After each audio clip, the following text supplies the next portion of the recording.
Our friend Knox here knows a few too many lyrics for my comfortability. Yeah. Knox. Like, Yeah, I was a only little know like the scary. one song. To be I fair, only like the one song, to and that be was like the fair, one DC song I kept 101 got quoting. really obsessed and was like playing it all the time. I don't know any lyrics to any of their damn So songs. it just So. it sat. I hate that I know it. I'm sorry too. All I really know is like the how the hell do we end up like this, and that's it. That's all I know. That's and a good that's all I question for quoted right now. And that last could be the week. intro to any one of their No, yeah. songs because they all sound the same. But we But have I saw record so people. many quotes from last We week, and I have- was like, I don't know any of these. I don't know. Oh, Okay, anyway. so you have record guys. Are we gonna play it smooth or what? I'm just gonna let them know. Keep the masquerade in check. You're welcome inside, but no funny business. I'll let them in. Right. They walk in without a word. They just pay the cover, come in.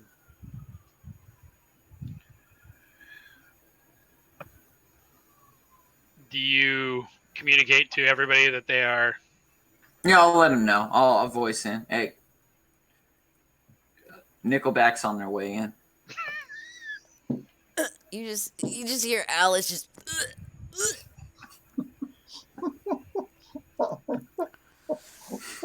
I'm gonna scream like a fangirl because I think he means the actual band. Oh no, His name Chad Kruger. Chad Kruger's on his way in. He's got his Kruger. Yeah, his name is I don't know. Chad. Kroger. Ah, So,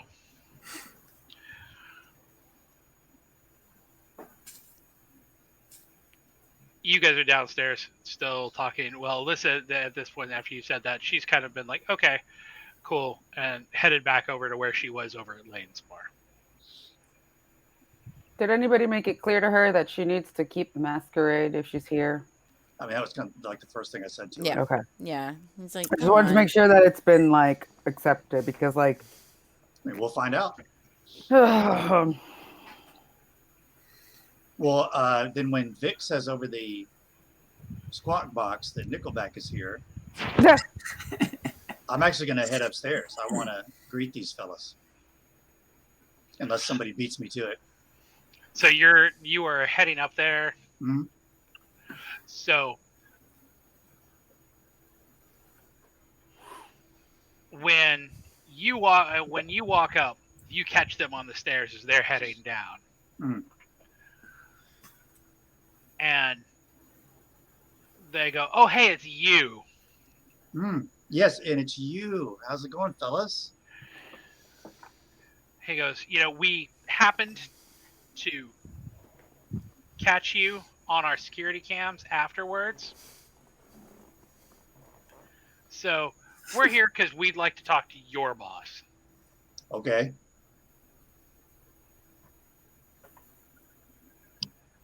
So let's see if we can find our boss. You guys want to just make yourselves comfortable for a bit? you and guys I'll go. just walked by me. They What? just walked by me. I'm sitting upstairs at a bar. Like I'm there. I know I'm there. he's Knox, trying to play. I'm feeling play. meta gamed right now, Knox. I'm feeling I meta know. gamed. Okay, No, so if I'm you yelling. guys, I'm yelling at the NPCs.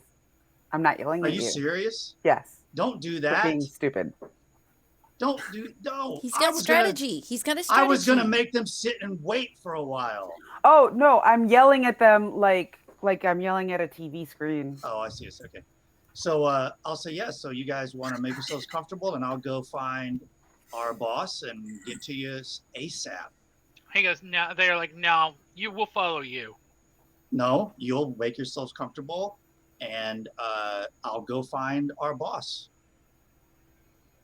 Is that not okay with you guys? That's not okay. No. All right. My Well, house. okay. All right. Well, come on, follow me. I'll take you to our boss. Go ahead and follow me. So they follow. And I'm going to go out to the front where Vic is. Nah. What can I do for you? I go, these assholes don't want to do what I'm asking them to do, so I don't think they should be allowed inside. I just asked them to wait, and I was going to go find Michael, and they're being jackasses. Surprise! So I think they should get the fuck out. So you guys can't wait patiently. Is that what you're telling me? Yeah, because we're not fucking thieves in the night like you. Okay, whatever. Vic, fuck them. Okay, but if you're not willing to wait patiently for the boss to get done with her whatever business she has done, like that doesn't he has done that, like that doesn't look like you have any sincerity or what? Why do you think your business supersedes what the boss has? The shorter guy kind of leans forward. He says, "I don't know. Why do you think your business supersedes our dominion? You didn't seem to have any problem helping yourselves to come into our place." And what's your place? He goes, "You damn no. So you and that little skinny bitch coming into our place, sneaking around." Did we not confront them and converse with them? Do you want a meeting with our boss or not? Do you want a meeting with the Baron or not? Because your Baron doesn't serve. It's not our Baron. Guys, just take a walk. Take a walk. Hey, Are these the guys? If you don't actually want a meeting with him, then just get the fuck out of here. Honestly, like if you want a meeting with him, I can set that up for you. If you don't want a meeting, keep walking. They kind of look at one another and they're like, "How about this? We'll schedule a meeting at our own time and place, and we'll make sure you're there for it." Sounds good to me. That's a threat. That's a threat. Say, and I'll jump in. Threat to you, Vic. I'm still there, and I'll say, you guys can request whatever you want. At that point, they both flip the bird at you and storm out. Now this has been a pretty big scene in front of the bar or in front of the club, so people are definitely watching. Okay. I'll say, and as they're leaving, I'll go, "Look, guys, sorry, we just don't let Amway salesmen inside." Like, sorry, MAGA's not allowed. So, are these the guys from North Philly? The guys from 10 Toes Wrecker down the street. Wrecker. Okay. So, did they just leave? Right, they're done. Yep. Okay. Well, then, when given the opportunity, I will go inform Michael about what just happened. I'm pretty sure I would have seen it. Hmm. No, he led them outside. So unless you followed them outside, oh, okay. So I'll go in and go up to Michael and say, "Yeah, remember when we told you about those two guys from 10 Toes Wrecker? I'm sure we told you about that." Yeah, that would have come up. Okay. And that they were complete rude jackass to us and said they didn't recognize your authority. And, well, Vic and Al snuck in on their turf, and they're claiming that they have it on video camera. And so they're upset, and they wanted to talk to you about it. And they wouldn't do what I asked them to do, so we threw them out. Now they said they're going to request a meeting. But they are very clear when they say things like, "This is our domain, and we don't recognize you as Baron." Good to know. Keep an eye on that bubble before it pops. Yeah, I don't know if I'm sure we would have told Michael how close they are, like where they're located on the map. So they are in definitely our domain. Definitely. And acting like this. So anyway. Who are they affiliated with? I mean, my assumption, I don't think we found out for sure, but my assumption is that they are anarchs and they have set up shop in this area, and they basically say they're on their own and they don't recognize your authority or anything else.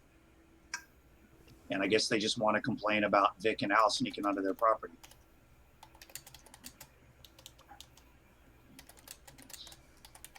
So anywho, it's funny that's not what they mentioned to my face.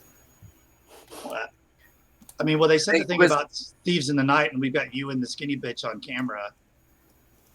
I thought they were talking to you about that. I No. thought that was before they talked to me. Yeah, that was No. with you there. That was with me. Mhm. So Okay. the first, when we were inside, they said to me, That they had Something- him on camera. yeah, they said, we've got you on camera, and they meant you guys. They didn't mean me specifically. Oh, okay. Okay. So then And when they I took came it as outside, literal. they just didn't re-specify. Okay. Well, I wasn't going to say it wasn't me. It was Vic and Al. I mean, I'm just like, whatever. Okay. Okay. I knew what they were after. And since they wouldn't wait, then I took them outside. And then in front of you, they said, we've got you and that skinny bitch on our camera, like thieves in the night or whatever. We want to talk to your boss about it. And I guess just because I had heard the previous conversation about being caught on camera, I thought they were assuming you on camera, but they caught me on camera. Whatever. Basically, they Okay. wanted It's to, fine. They wanted to try to get you Semantics. guys in trouble. Semantics, yeah. I don't Yeah. care. They wanted to just try to get you guys in trouble. Semantics. She pops up out of nowhere. Samantha. Samantha, you know, if you go kill those two guys, I'll give you a baby tonight. Right?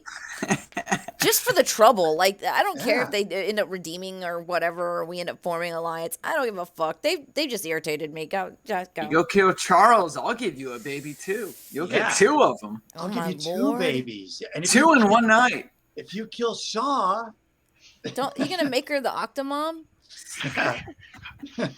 She would be thrilled. She would be absolutely thrilled. Right. So what's next? So, Vic, while they are storming off, Sabine Oh, comes up to the door. She has a little retinue behind her. A couple different people. Some of them look like they're ushers. Some of them don't.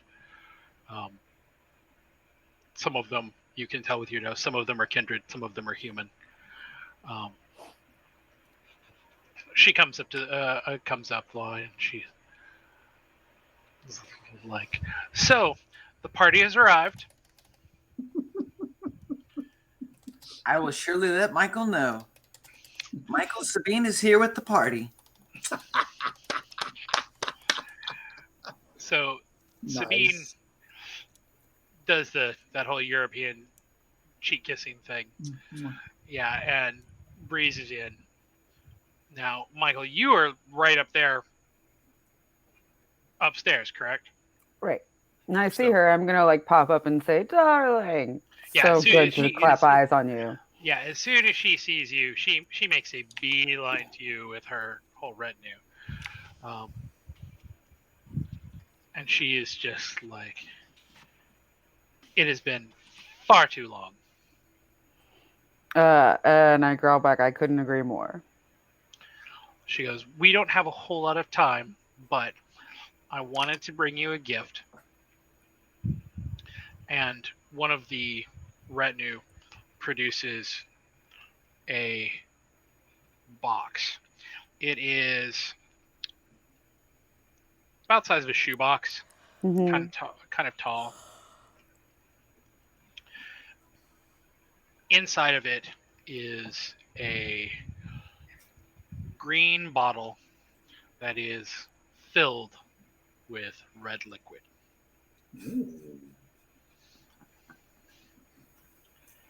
I'm gonna say, well, now this is a lovely gift. You must help me enjoy it one day soon. She goes, "I don't know that it will last that long, but please share with your coterie. Enjoy it tonight on your return." Gotta closing Please. up shop snack. Then I'd be like, all right. I'd be like, thank you. Please enjoy your limited time in our new establishment. Welcome to the Beacon. She and the rest of her retinue, she gives you a full-on kiss, and then she and the rest of the retinue breeze downstairs to the dance floor. So who all is in her retinue? So there are two ushers. You think you've seen them? You would have if you're downstairs, you would probably see them coming down. you see Sabine. You see the two ushers. One's usually outside at the club. One's somebody who's inside. You've seen them before. There is a man. He looks like he's maybe mid-20s, early 20s. Little taller, kind of a muscular build. Crew cut. Looks very like he's along for the ride. Doesn't really look like he's real sure of everything that's going on around him. There is also a woman who is there with them. You can smell her. It's definitely still a woman. She has that kind of classic Greek goddess body. And she is covered basically from the neck down in a dark, like darker than forest green dark, like latex, like kind of like gimp suit. But they come down the stairs and they hit the dance floor and. Well, I want to try to intercept and go say hi to her. Okay, Are any of these ushers recognizable as any of the ones that gave us a hard time? Oh yeah, the two, both of them are. All right. So they're on the dance floor. So you settle up. So how do you approach this? I just want to go up to Sabine. Okay. And greet, well, Sabine, it's so good for you to be here. Thank you for coming out to our opening night. So she doesn't stop dancing, but she again does the European cheek-to-cheek kissing, and grabs your hand. She goes, "It's so good that you guys have the club back up." Yes. She goes, "I am sorry that I did not get to spend more time in the previous iteration." She goes, "But this is a beautiful, beautiful venue." Well, I am looking forward to many visits from you. You will always be one of our VIPs, and I think I know some of your friends, but not all of them. She looks at them and kind of looks at you, kind of smiles and shrugs, and she goes, "They come and go." Yeah, I'm just gonna making a point. I really don't necessarily need or want to meet them. I'm just trying to put on a show in front of them. Her and I interacting. The girl in green is definitely watching the entire interaction very, very carefully. The tall, lanky dude. He's I'm not the only one with someone who complains for dinner. He's too busy kind of head on a pivot, like while looking at the crowd. Like he's kind of half-heartedly trying to dance, but he's too busy trying to watch everything else. Poor guy. Looks like a cop. Is Friar Glow still out there? Yes, Samuel has not stopped dancing all night long. This guy. Love Samuel. He's He's best. a beast. Okay, anyway, I'm not going to make too big of a deal out of it. I just wanted to greet her and try to get her idiot ushers to see us interacting. So while you were out on the dance floor talking, Idaho, you see someone you do recognize. Now, you haven't seen her since she was basically in a bottle, but nobody rocks that Joan Jett look. Oh, Jesus. Are you kidding me? Aguilera. Fucking do it. Where is she? She's on the floor. She's dancing. Okay. Oh, wow. So it's the That skirt. begs the question, how did she get in? Because I don't think she got in through the front door. No. Because I wouldn't have let her in. So I'm going to get on my microphone and I'm going to say into it, attention everyone, the Scourge is in the building on the dance floor right now. Hi, Ruby. I didn't let him in. Yeah. Michael, if you can at least just come watch my bar for me for long enough for me to run her down into the basement into one of the cells. Yeah. So at this point, I'll be heading down. the moment Ruby is panicking. Right. The moment that Idaho says the scourge is in the building, I turn heel and come down.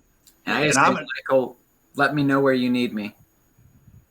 And so after I've conveyed this, I'm going to go up to Scourge. Yeah, keep her busy. Keep her busy. And greet her. So how exactly do you greet her? Because she's on the floor and she's dancing. I'm going to go up to her and dance with her. Okay. So when you go up to her and dance with her, she matches you. She immediately just starts dancing with you. Awesome. And I'm going to kind of, since she's kind of matching me, I'm going to try to maneuver her so her back is to the action where they're trying to exit Ruby. Okay. She smiles at you and she goes, seems like a very long time ago where we were doing this exact same thing, doesn't it? Yes. Yeah, I love dancing, and it looks like you do too. She goes, I do love a good electronic track. Yeah. I can't really listen to them most of the time, but... Yeah, they're good for dancing. So, what brings you in? She goes, oh, you know. A little bit of pleasure, a little bit of work.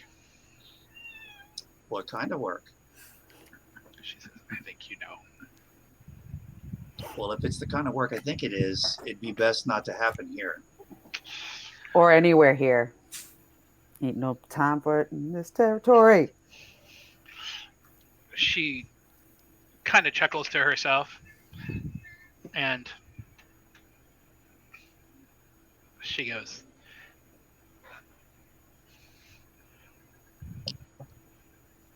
I know that your Baron does not agree with this edict.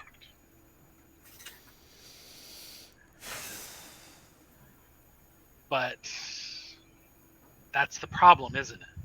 It's your Baron. This is to many kindred in this city. Charles is prince. His law. Yeah, but I mean, a blood hunt's a blood hunt. Where does he get off just doing this broad stroke thing? I mean, is he just infallible? No matter what he says, you guys follow? She kind of shrugs while she's dancing and says, that's not my job. Oh, so you're a good little soldier. So, I remember seeing you in the Navy base. She stops for a second and she goes,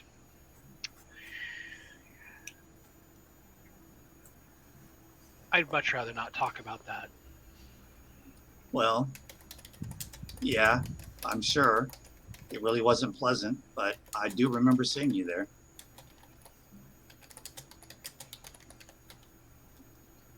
And who was it that got you out? I'm not saying that. Go, frankly, for someone with your kind of talents, I'm surprised you were even in there.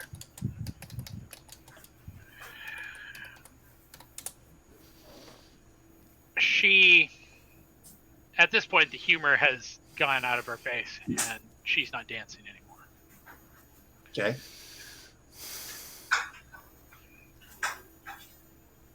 She goes,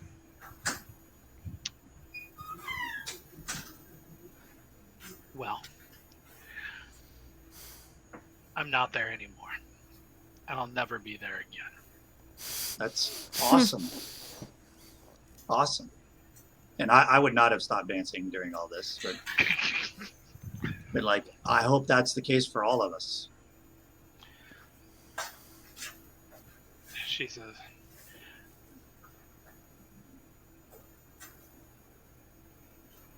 I have my job right now. She says, but I do want to say one thing. Hmm?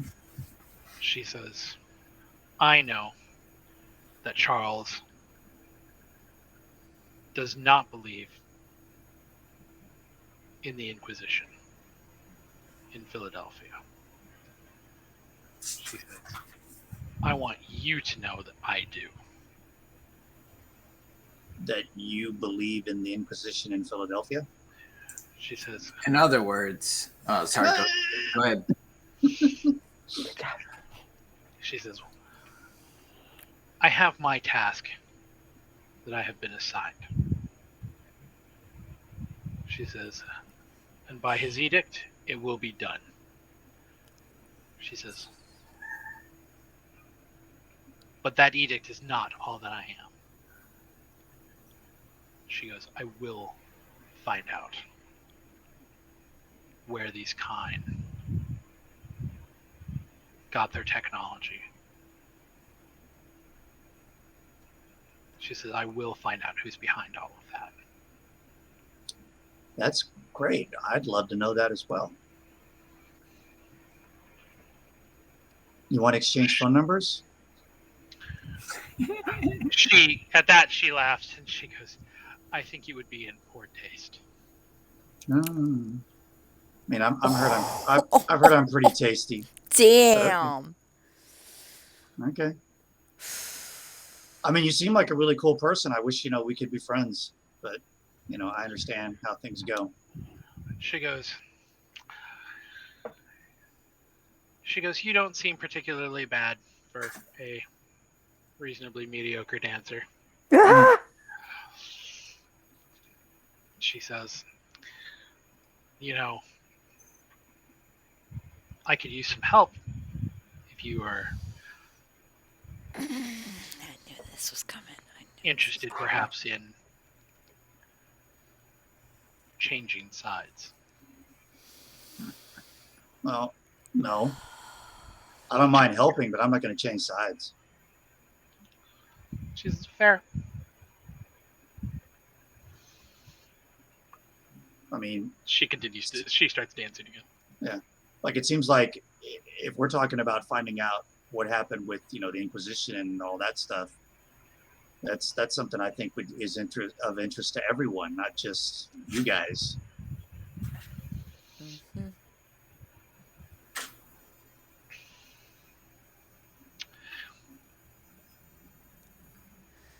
She gets kind of a faraway look on her face and she goes, no. She says, for what they did to me, she goes, I want to make sure that I'm the first to find them. Okay.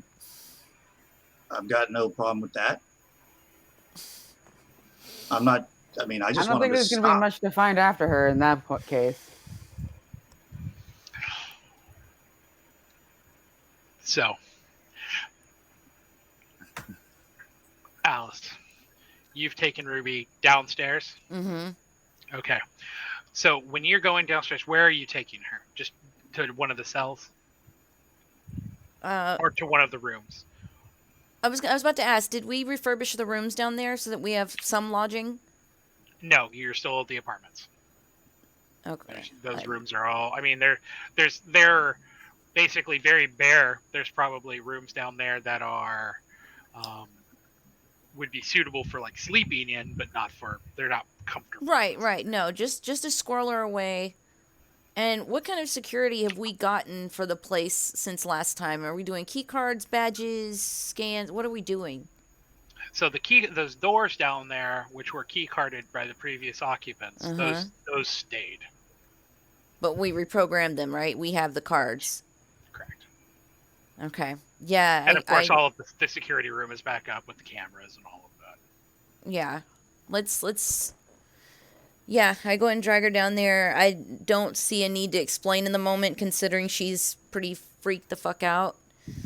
And I'm just like, look, we're just stay down here, stay out of view, chill. I'll be back for you. We just got to get this handled, and you need to be out of sight, out of smell. She's like, okay, and she backs into the room and she makes herself very small in the corner. I throw her my jacket. She puts it on. It would probably be about this time that you would remember that is not the only thin blood that is in your basement. Mhm. I mean, I don't. Did we? We didn't really forget. We just haven't addressed him. Yeah. Or unscrunchied him. Yeah, I mean, he's not complaining. Yeah. Not for now. So are you going to check on him, or are you just going to leave that alone? Is he still in torpor? Oh yes. Okay, so yeah. I mean, I'll at least, if there's a window in the door, I'll just peer in. If I have to open the door, I'm keeping a distance, but like, the most obvious distance when you peek in on him is his wounds are healing much slower. At this point, you would have expected that even given that huge amount of damage to a normal kindred, that they would be in much better shape. In this case, while his body has basically, kind of unaccordioned itself, you can still see in the skin all of the broken bones, the collapsed. He looks, it's still in bad. He's in bad shape. and is this because he needs to feed more, or would I recognize why this isn't going on? You probably, if you wanted to take a guess at it, that'd be an occult roll. Okay. So that's going to be, we will say intelligence and occult. So 5 and 1. Okay.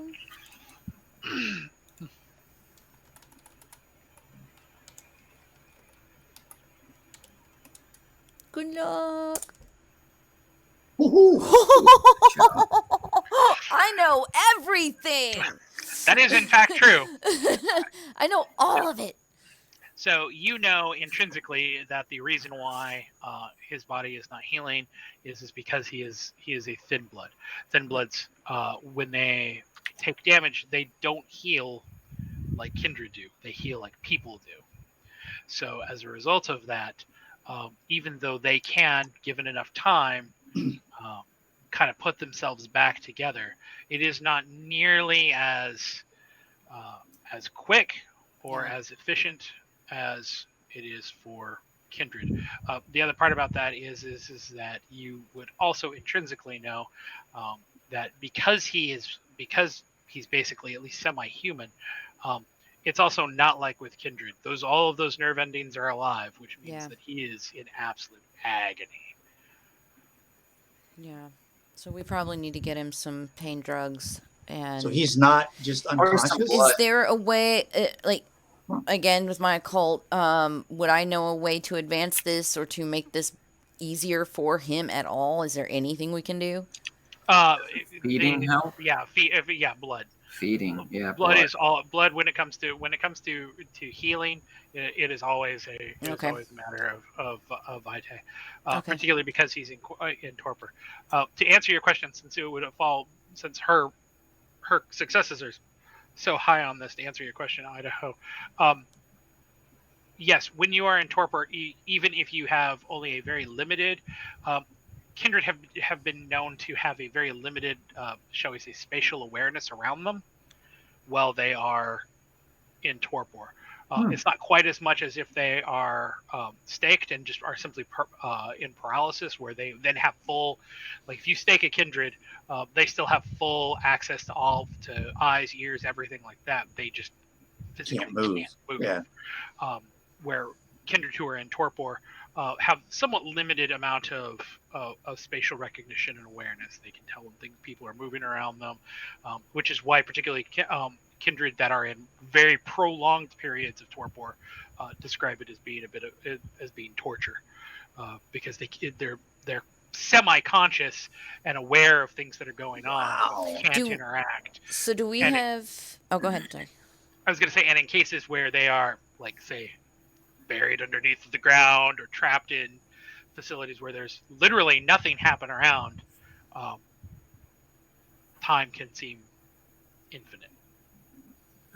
So would we have any contacts to get us some pain medication for this guy? Blood. He needs blood. Yeah, your blood more than I pain feel like you meds. said Although, the torture. I figure if we're making this more comfortable for him, but yeah, I mean, if it's straight up, Not torture, torpor.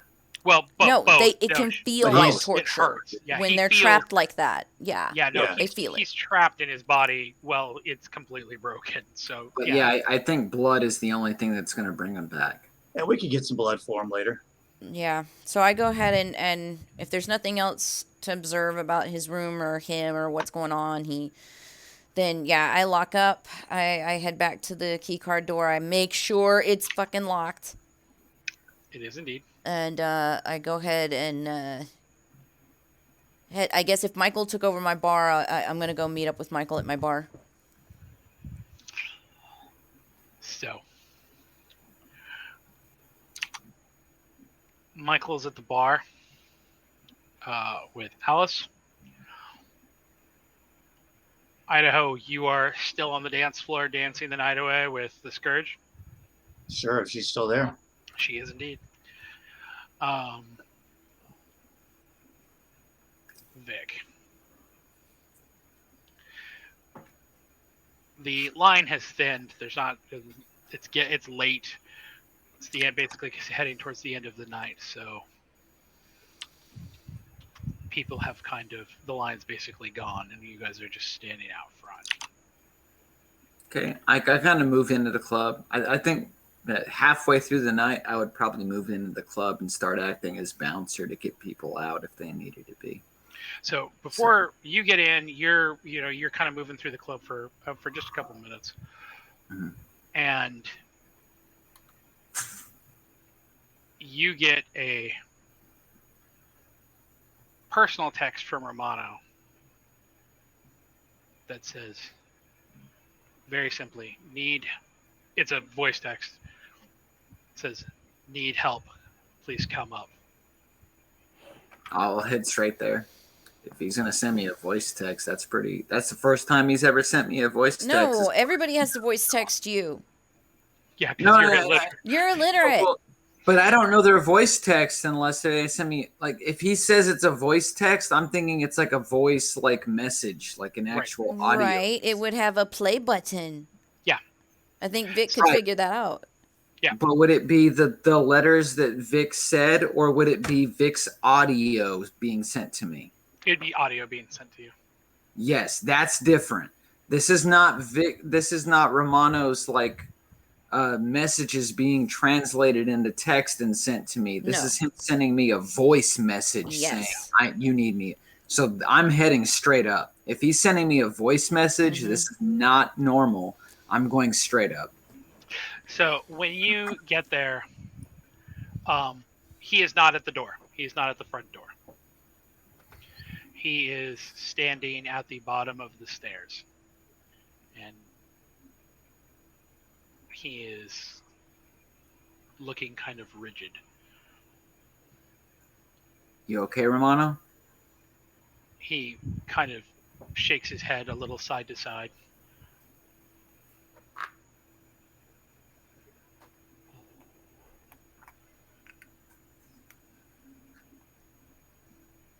Can I get a response? Yes, He just shook his head. Yeah, I know. I'm just wanting a verbal. I'm wanting a verbal recognition, not just a shaking of a head that could be. He says out loud, he goes, "Yes, I'm fine," and he shakes his head.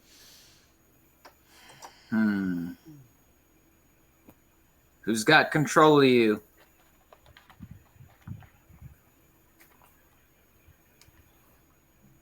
You feel.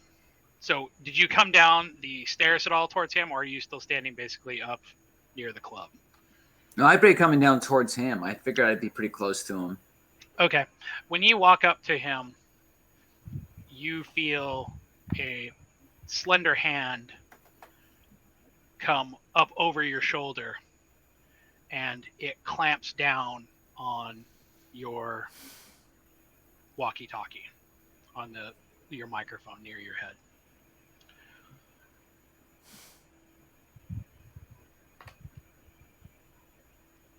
When you look over,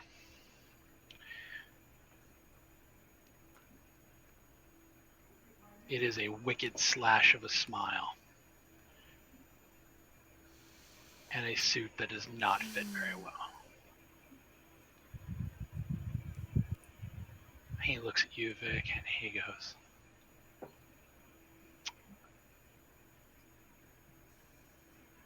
I'm not here for fun, just to talk. But let's keep this between us.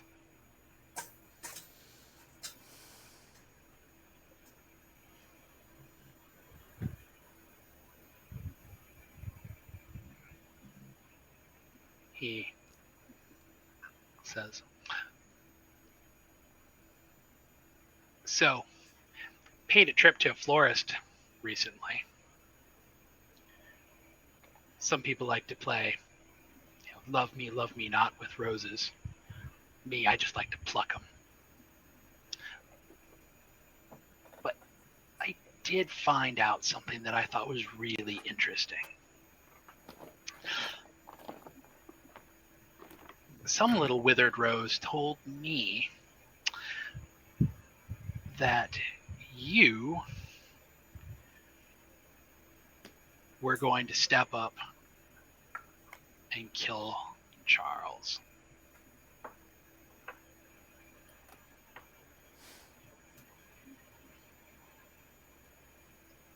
Why does that concern you?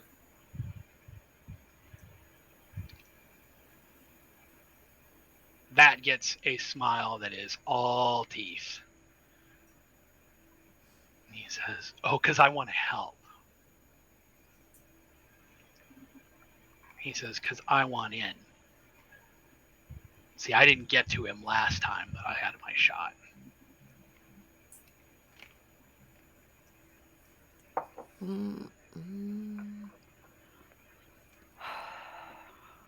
The way he says withered rose makes me think that Victoria is not safe.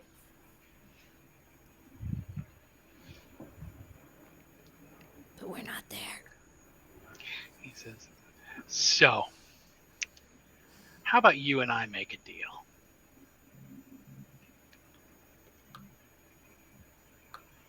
He puts a piece of chalk in one of your hands.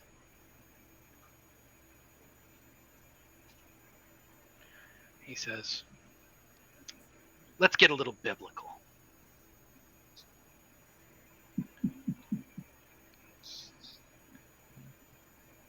He says, when you figure out your plan, he said, I want you to take this chalk and I want you to put an X over your back door.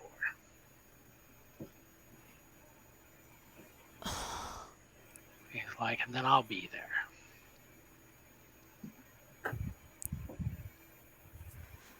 He's like, and if you can get me close enough, I'll do your fucking dirty work for you. Can I get a name? He looks at you and laughs. He goes, really? You don't know my name? Yeah, you do. Do I Please. recognize him? I'm honestly asking. From the voice, I'm not picking it up. You know who he is. Yeah, S, it's Shaw. A, Shaw. Okay. W. How did you not when he's like? Fucking You even Shaw. said, "Are you being who's controlling you? Who really did you think would have that power to hold someone in darkness?" Fucking Shaw. I wanted him to say, please allow me to introduce myself. After Shaw, our deal is over. After Charles. After Yeah. Charles, our deal is over. And don't expect us to be allies again. I have not seen you be kind to any of us at any point in time. So for you to reach out, yes, you are an enemy of my enemy. But once my enemy is gone, don't expect the enemy of my enemy to still be my friend. He just kind of laughs at you and kind of shakes his head. And he looks at Romano and he goes, wow. He says, so here's the trade. He goes, you do this,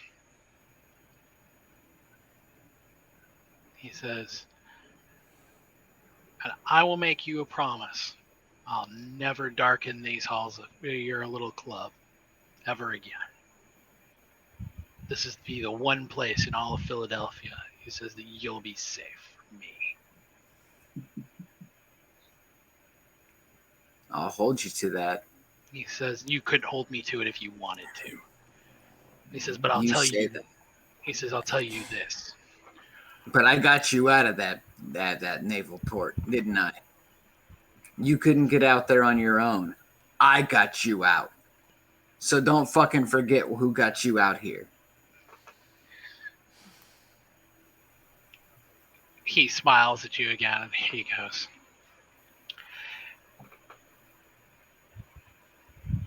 I'm going to say this knowing that you're going to try anyways. But I'll make you a promise. You fuck me over on this. You try to trick me, you try to trap me. He goes, I will cut off all of your fucking limbs and take a blowtorch to the stumps. And then I will make you watch as I peel your coteries' skin from their bones. I doubt you have the power to do all of that, but like I said, I'm with you for this. Once this is over, this is it. I'm not going to trick you, not going to fuck you over for this. This is it. After this, slate's clean.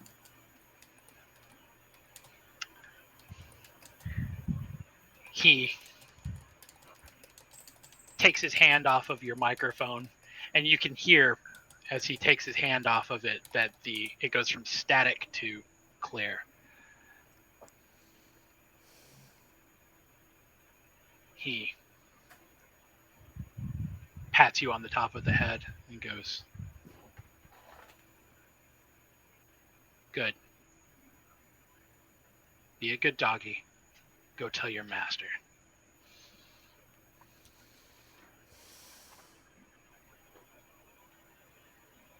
Don't forget to take your collar off. He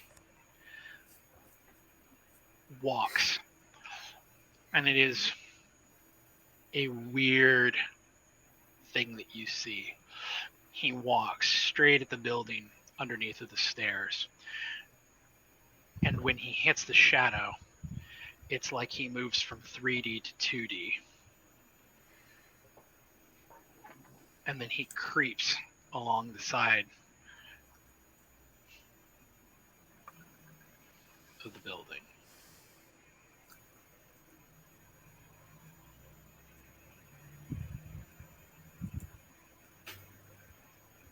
I'll radio Michael. Be like, Shaw was just here. Have some information to relay to the group.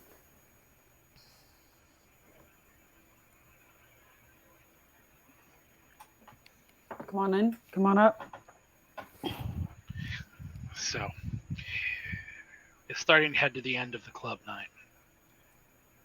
What are you guys going to do about the people who are inside? It is not the club. Well, the people who are coming in has thinned out. The amount of people who are leaving the club is non-existent. The party is definitely still going. Cool, and I still need to feed, so there's probably going to be someone who's passed out.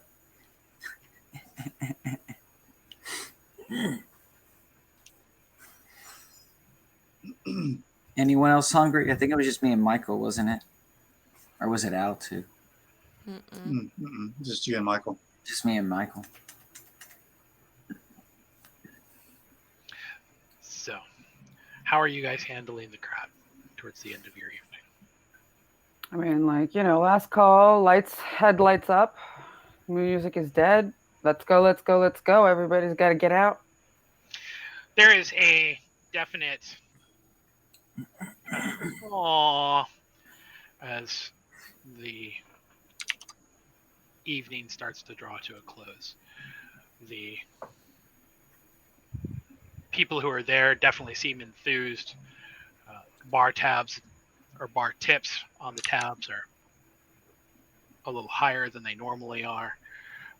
The contracted people who are there are super enthused about coming back for next week to keep working.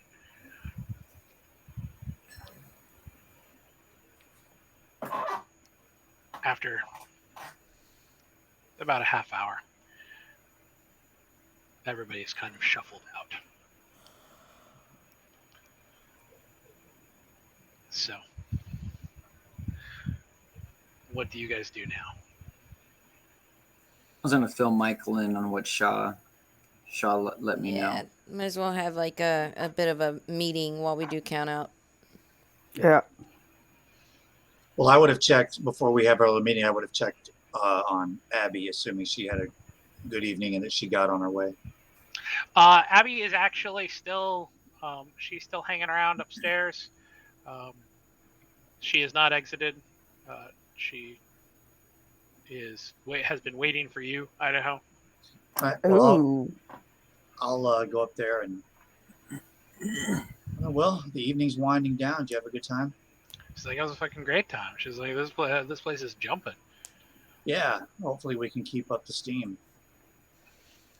She goes, so what's next? You heading to an after party or? It's close to dawn, or it's just the night is winding down in the club. So it is, we'll say it's probably about 3 a.m. now. So, I'll tell her. I'll say I don't really know of any after parties, but I mean, if you know of something or whatever, I mean, I've got a little time. We can hang out. She goes, yeah, actually, I do know of some after parties. You down to still keep the night going for a little bit? Yeah. So I will ask her just to wait on me, and I'll go back and check in with the group. Okay. So you head back down. So I'm guessing you guys are meeting in the conference room in the basement? I mean, no, we would have dismissed, I guess, all the others that helped close out as we're doing cat out. It's just gonna be at the country, I guess. Okay. Alice, have you gone and retrieved Ruby from downstairs? Yeah, if we've cleared the club and we're confident that there's no prying eyes, no one's sneaking around in the corners and all that bullshit, then yeah, I'll bring her up. Okay. So and I was going to also say I was going to alert Michael to the plight of the other one down there, that we're going to need to get some blood in him fast.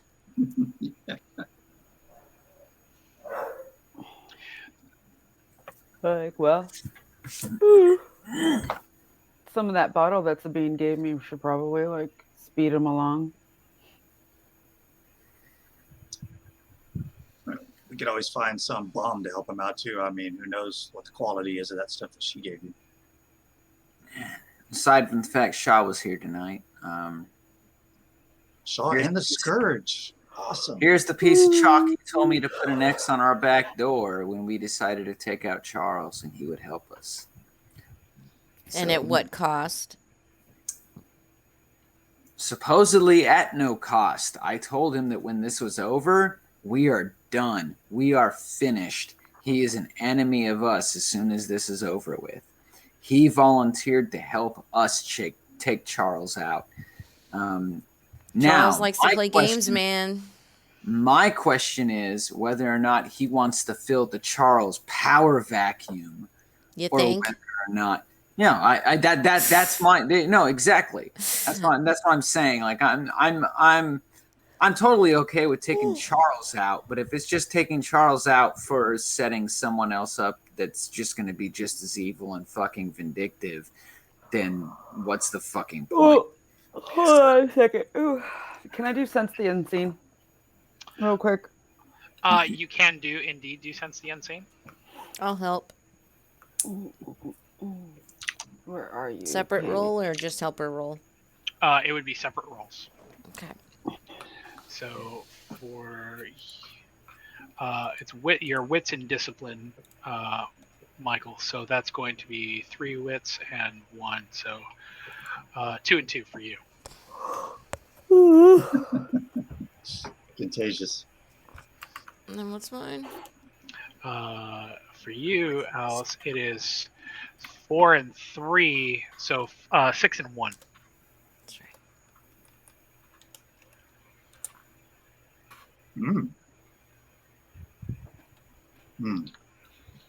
Okay. Damn. Al.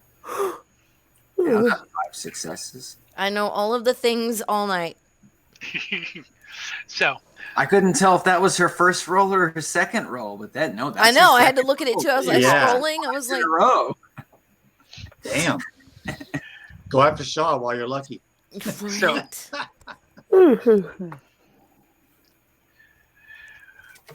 Alice, you see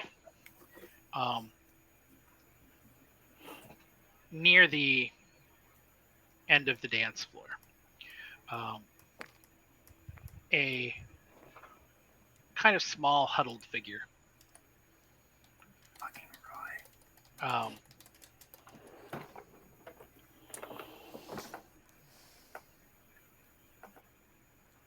It's not close and doesn't appear to be paying any attention to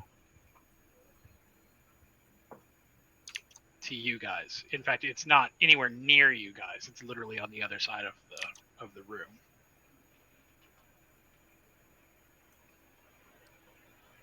Who would? Where's Kai?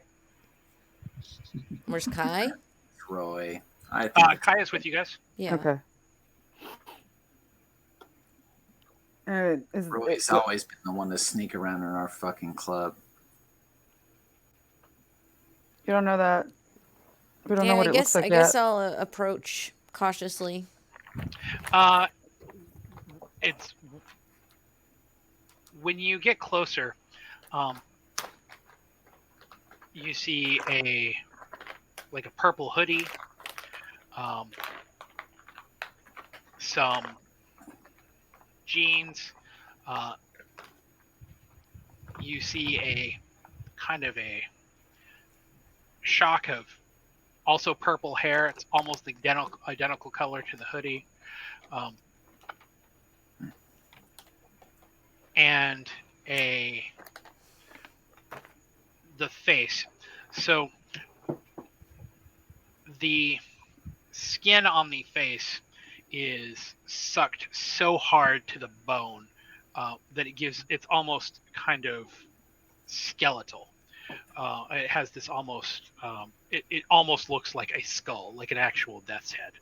On top of that, there are, on all of the capillaries in the face and on the forehead, they are all gray, like dark gray.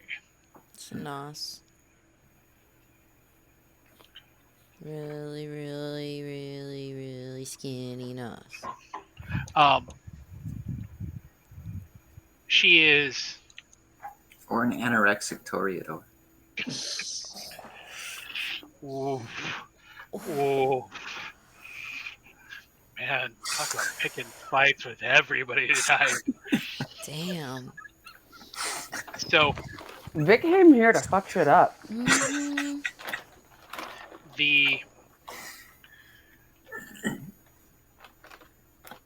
She is huddled with like a backpack. The backpack is like stuffed full. Like she's just kind of huddled against the wall. Yeah, I guess I'll get a little closer and tell her, hey, don't be scared. I'm not trying to spook you or anything, but I see you there. What's going on? Is everything okay? She's like, I'm just really tired.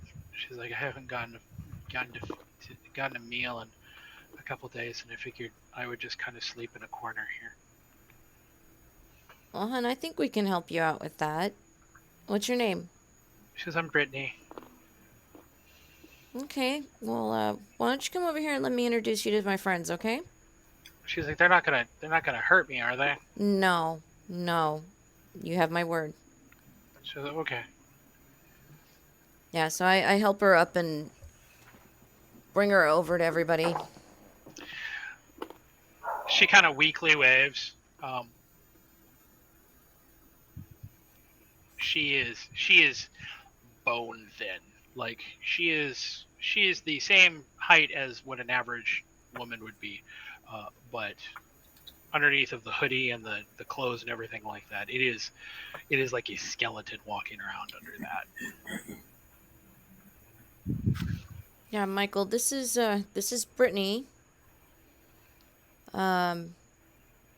As you can tell, I think she needs a meal. You think we can procure something for her? I think a few of us need meals, so she wants to come out with some of us to go find some meals. I'm not opposed to that. Is she even able to hunt in her condition? Yeah, she says she doesn't look like Okay. she's weak. She just Okay. I'm not having any Bane reaction upon seeing her, am I? no, other than the fact that like her clashing color combination it's a little much. We'd love to help you, but get out.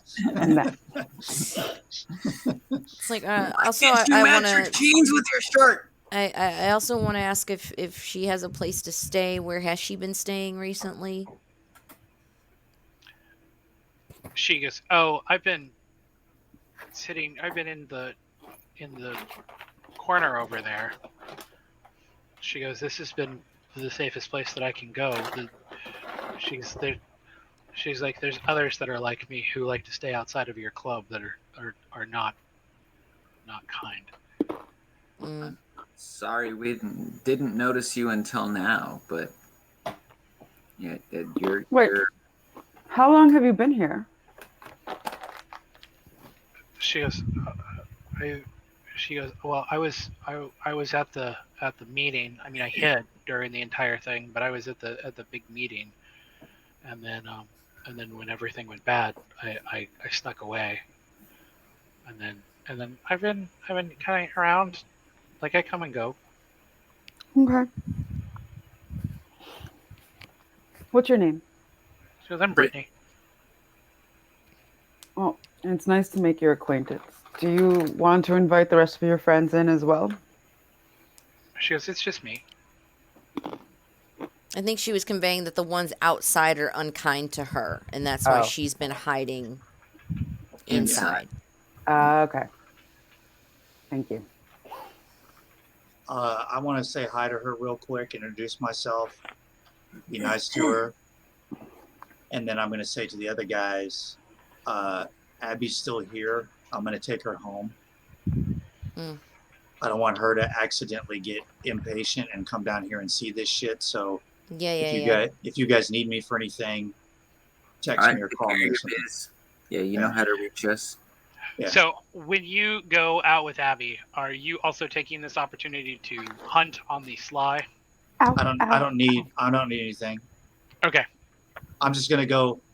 I mean, I figure we're getting close to ending our session anyway, so just whatever it takes. I'm just gonna go hang out with her and then take her home and then find a place to park. Okay.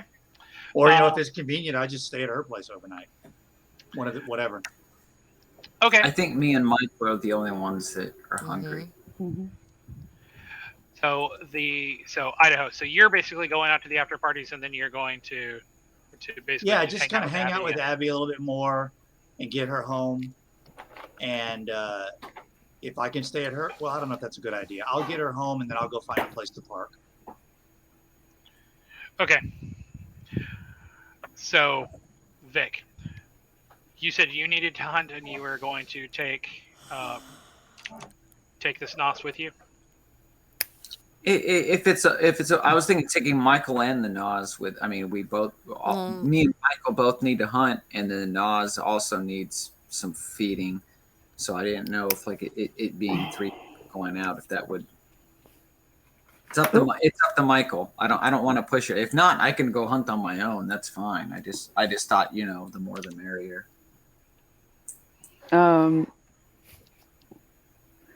Well, what is her hunting style? She's like, I prefer them to find them when they're asleep.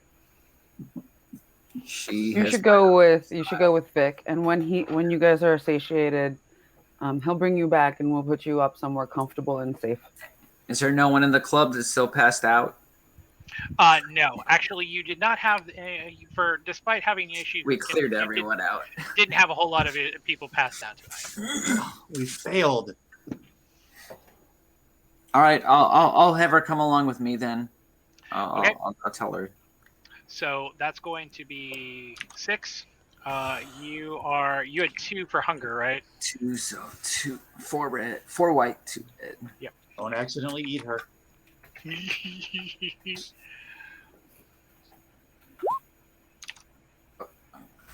Oh,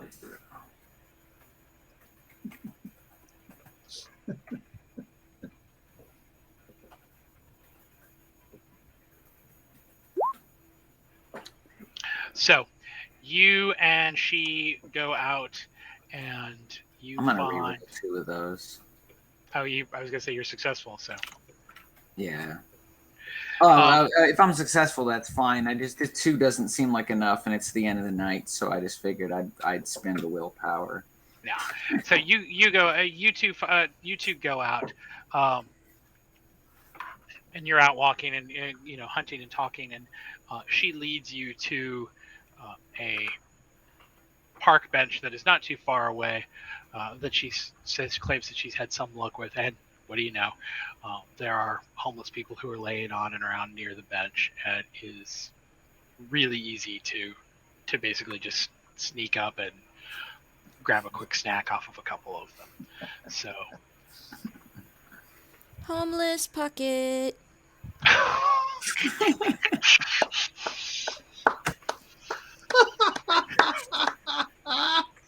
was great. I have my moments. Every great once in a while, I get a zinger. That was good. Alice, what are you doing? Yeah, since we brought Ruby back up. Boss. She said, "Boss, what are you doing?" Oh, I thought you said Alice. Me? No, I said Alice. Yeah. To What me, is it sounded wrong with like you boss. tonight? I'm What is sorry. wrong I with totally you heard tonight? No, boss. his sound kind of cut out right at the moment when he said it. I wasn't sure what he said either. Okay. I got Yeah, your back. if we've counted down the bar, if we've shut everything down, I'm just gonna take Ruby back home. Is she hungry at this point? No, she is at this point. She is on edge after being in the same room with the Scourge. She is. What she really wants to do is head back to the apartment and go. That was the into plan. I just didn't know if she needed to feed Eat first. anything. But yeah, that's the plan. Take her back, get her relaxed, get her a hot bath. If she wants some junk food or whatever. Ooh. So you're just taking her home. You're not going hunting yourself. No. Okay. No, I think I was still at a 1 or 2 or something. You're at a 1. 1. So I'm good. Mr. Starwell, what are you doing?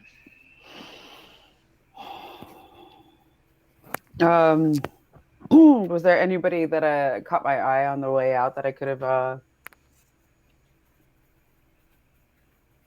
Actually, no. I'm gonna put a call for this delivery. See if anybody's willing to come over. Okay, so roll. No. 4 and 2. Okay. Kitten, stop.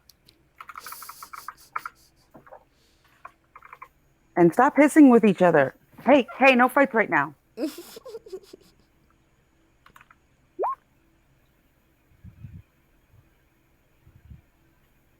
So that happened. Yeah. 3. Yeah, that's 3 successes. So, Ooh, your mic is Whoa. messed up. Oh, sorry.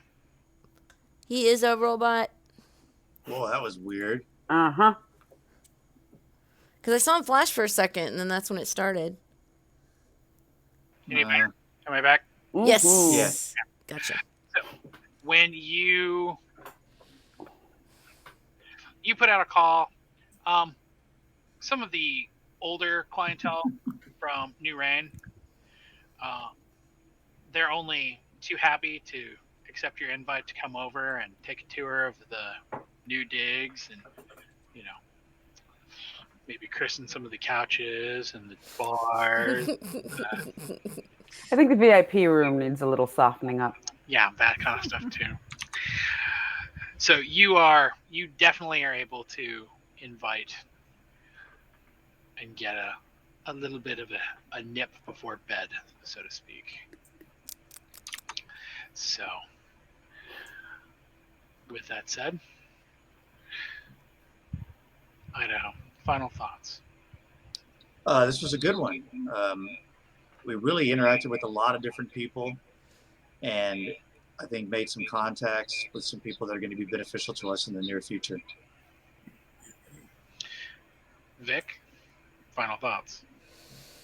Yeah, I agree. We made some contacts with some people that are going to be beneficial and both unbeneficial with us in the future. It's interesting how many people we came across tonight, and it was a complete surprise to me. I didn't think the club was that close to be ready to open. So coming in tonight, coming in, I was like, oh, are we? Oh, we're good. Like, oh, a celebration. I thought we were going to have an episode of me and Michael doing the decorating and choosing wall colors. Right? They took all the fun out of it. Just kind of taking the first night of the club being open to just kind of go back to something normal before everything goes to chaos again. Right. I have a feeling everything's going to go to chaos again. So, Alice, final thoughts for the night. Honestly, kind of glad it's over. Yeah, I think that for Alice, it's like, let me just handle my fucking bar or let me go out and handle drama business. And I had to split myself tonight. And then the shock of everybody's stories coming together for the meeting. It's a lot to take in, but for now it's all about focusing on Ruby and getting home. Fair enough. You're gonna fall asleep snuggling with her tonight, ain't you? Mm-hmm. Mr. Starwell, final thoughts for the evening.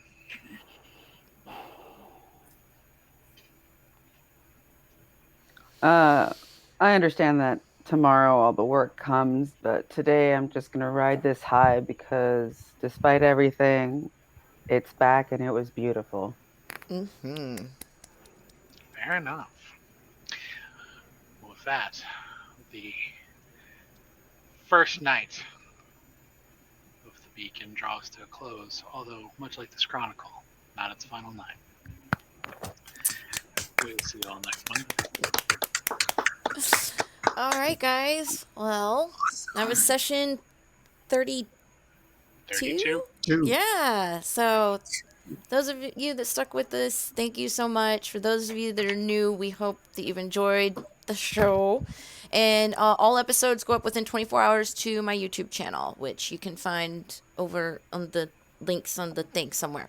So starting with like episode 20, 21 or something. Yeah, like it was like a solo. So the numbers are a little off. I've been going just by date at this point because I know that Nox has all that. But more recently, all of our episodes have been uploaded. Yes. So if you want to get a good catch up on where we are, and like we start. Yep, and then just to bring up again, we are raising funds for Extra Life, and if you can't donate, we're looking for team members to help fundraise. So you can find all that information in my social medias and stuff. So we're gonna take off. I think we're all been yawning here a lot. We're all tired. So everybody, get some rest tonight and have a great tomorrow. Peace out. We'll see you soon. Bye. Peace. Stay.